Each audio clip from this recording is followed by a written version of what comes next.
What's going on, Dolphins? It is your boy Dillon, and I got an update for you, some big news actually, but before I do, I'm going to get to something that's pretty obvious. And so I cut my hair, and I had a little accident, and I accidentally shaved off an eyebrow, so I had to obviously even it up. So that's why I look like, I don't have any eyebrows.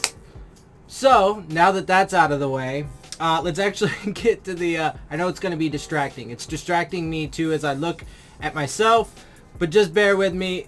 They'll grow back in a few days, or at least somewhat, so you'll be able to see them again. Otherwise, you can kind of see them a little bit. Anyway, whatever. So, big news, some breaking news, because it looks like these dominoes are falling pretty quickly. And, from CBS Sports, although it has been reported by multiple outlets at this point, the Pac-12 follows Big Ten's lead, moves to conference-only college football schedule for 2020 season.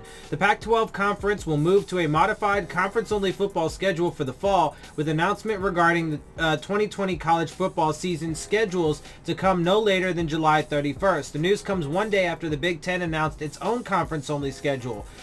So to catch up now, the Ivy League schools have decided no fall sports at all. So they're completely out. That includes their football, obviously, because it's a fall sport.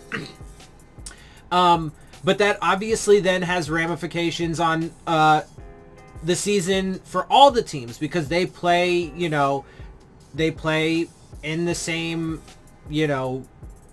season and tournament, whatever, as all these other schools, right? The college level, tournament, such as it is, to get to the national championships and so on and so forth, right?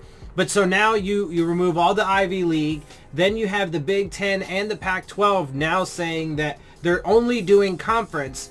They're only going to do conference games. So that means the Big Ten's only going to play the Big Ten, the Pac-12's only going to play the Pac-12. So now you're drastically, changing it even further. The conference, and yeah, again, I think that's obviously, in my opinion, the right direction to go in. But I'm hoping that eventually they get to the point where the Ivy League schools have gotten and say, yeah, it's not going to work out. It's not going to be safe. And so we're going to close it down altogether.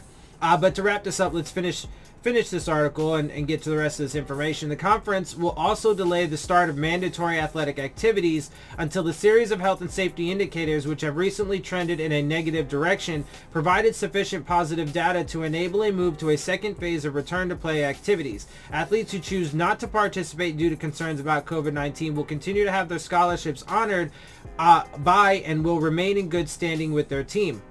Among the games that will no longer be played as the Pac-12 plans to implement a conference-only slate are USC versus Alabama on September 5th in Arlington, Cal versus TCU September 5th, Washington State versus Houston September 12th, and Colorado and Texas A&M September 19th. So as you see, I gave you the other list of games that had already been removed when the Big Ten decided to do that. And now, some of these are pretty big games, right? And with some Cal and TCU, right, and whatever, USC and Alabama.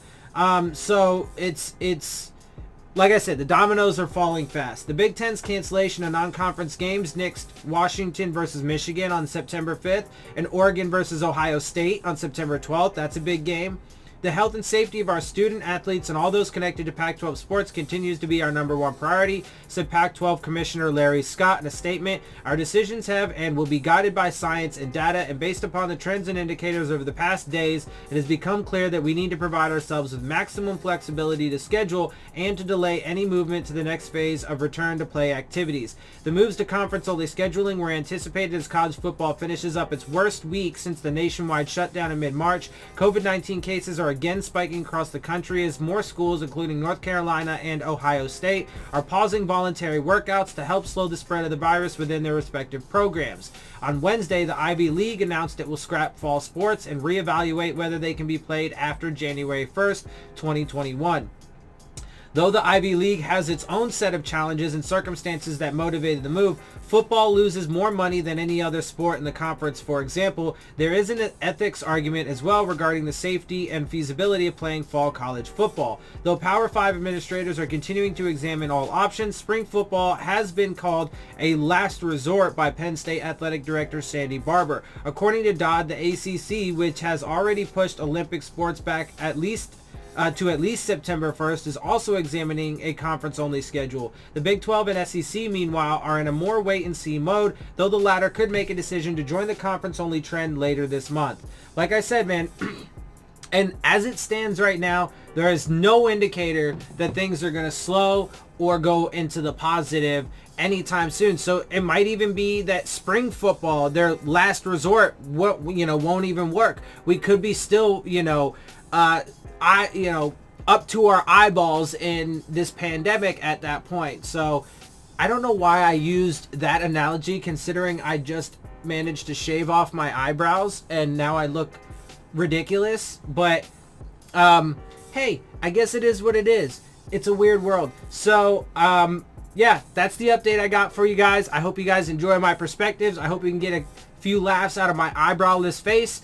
And if you do enjoy my perspective, make sure you hit the subscribe button, make sure you hit the like button, make sure you hit the bell if you want to get the alerts. Share my channel and videos with your friends and family. Leave your questions, comments, and concerns down in the comment section. And of course, as always, make sure you follow me on Twitter at Dillon Tartaro. And with that, I am out. I'll see y'all soon. Fins up.